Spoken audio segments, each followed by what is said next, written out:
In the driest, hottest, most lifeless places on Earth lives an extraordinary giant. The camel. It weighs over half a ton, fights its rivals to the death, and can go for over 6 months without a drop of water. We've come to the only place in the world where large numbers of camels roam wild. Surprisingly, we're not in the Sahara or the Gobi Desert. There he goes. Oh wow, it's really close. We're in Australia. There are thought to be around 1 million camels in Australia, and their numbers are doubling every 9 years. We're here to find out what it is about camels that makes them able to thrive in one of the harshest environments in the world.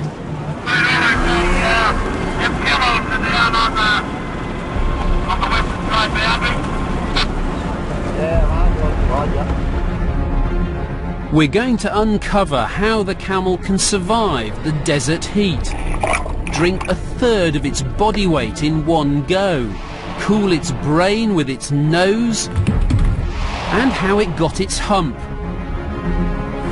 Join us as we go deep inside the camel.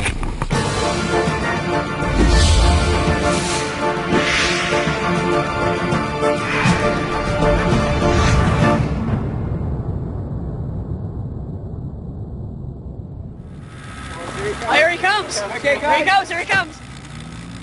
6 hours from Alice Springs in the dead centre of Australia is Lambina Station, a farm the size of Cornwall. Whoa, well done!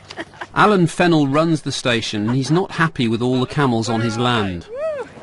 So where are the camels? Where I told John. Yeah, but I couldn't hear you, so where's that? Ah, well, you weren't listening to your radio. I was, but they were... I can see we're going to have to give you Englishmen a sharpening up on getting organised, getting unlost, and bringing all your equipment. And So how far away are they from here? in your language, about 1.5 miles. Okay. So the rest of it we go by road, yeah? Yeah, well, you can walk if you want to, but cars are probably preferred.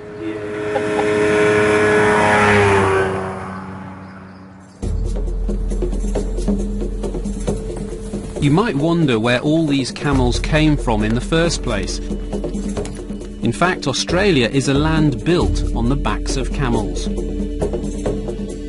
In the 19th century, thousands were imported from South Asia and beyond to help tame this continent. Early settlers used them to carry heavy loads into the interior and to build the railways and roads that would eventually replace them. When they were no longer needed, their owners turned them loose into the desert rather than put them down. But instead of dying out, the camels thrived. There are now so many that they're destroying native species, so the government and farmers have been forced to cull them.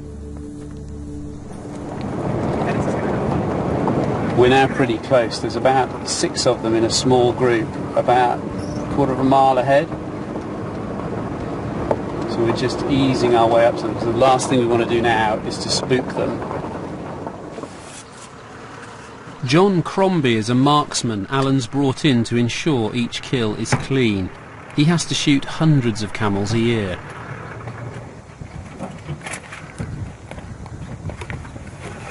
It's kind of sad that these camels have done so well here in Australia. It's kind of Australia's built for them, that they have to cull them like this. The important thing is it's done really well.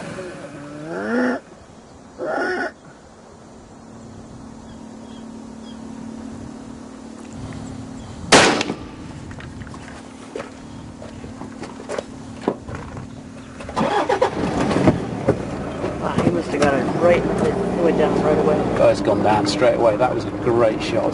That is the way to cull a wild animal.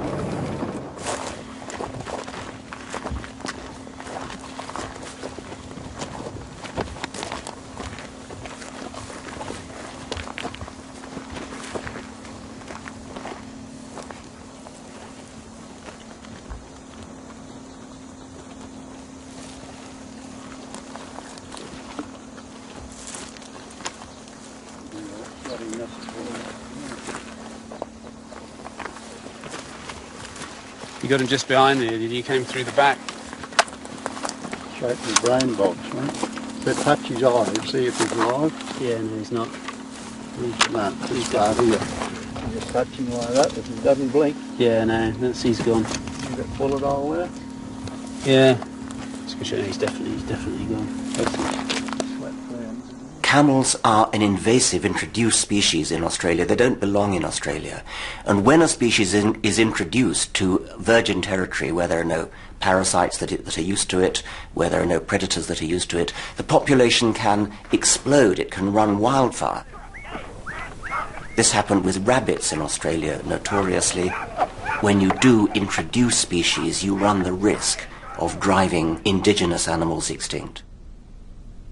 This is an animal I've always had a special affection for. It's Thylacinus, the Tasmanian wolf. It looks like a dog. It's not a dog. It's a marsupial. It's a closer cousin to a kangaroo. It's extinct. It's gone. It's dead. Probably because of the introduction of the dingo, which outcompeted it. This is a species of small kangaroo, a wallaby. Again, this is all we've got of it now, these dried skins. Nobody knows quite why it went extinct, but it was almost certainly because of introduced animals. Very sad. So unfortunately that's why camels in Australia have to be culled. The death of this camel gives us the chance to explore its anatomy.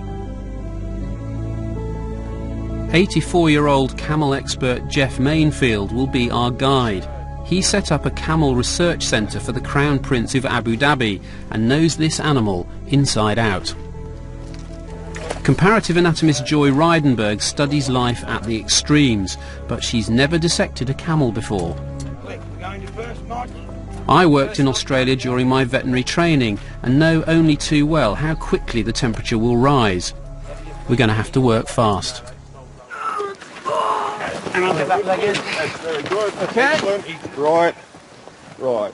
This is the traditional Arabic way of preparing a camel when you're going to eat it, is to do it with it in its kind of kneeling, resting position. Yeah. That's it. Okay? Yep. All right, go them over. I'll tell you what's really interesting though, Jeff, is if, when you look underneath, you can actually see daylight Yep. through here. I mean, if I put my hand Yes. under there, Yeah. see that? Yeah. That's complete daylight. That's right. Which is amazing. So it's sitting on its sternum here, on that really calloused Yep. pad there. It is called the pedestal. Okay, pedestal, which is a perfect name for it. It just sits on its square. So that's propping up the whole of the chest end here off the ground. And the whole point of that is have as little as your body in contact with the baking hot earth as you possibly can and get some airflow. You can get an air current underneath, and convection currents will be formed to give them air circulation. Wow, that's And- really cool, isn't it? That's right. And the Literally, that's really cool. Yes, that's the whole. That's the whole point. That's they the do. point. right. Stay cool.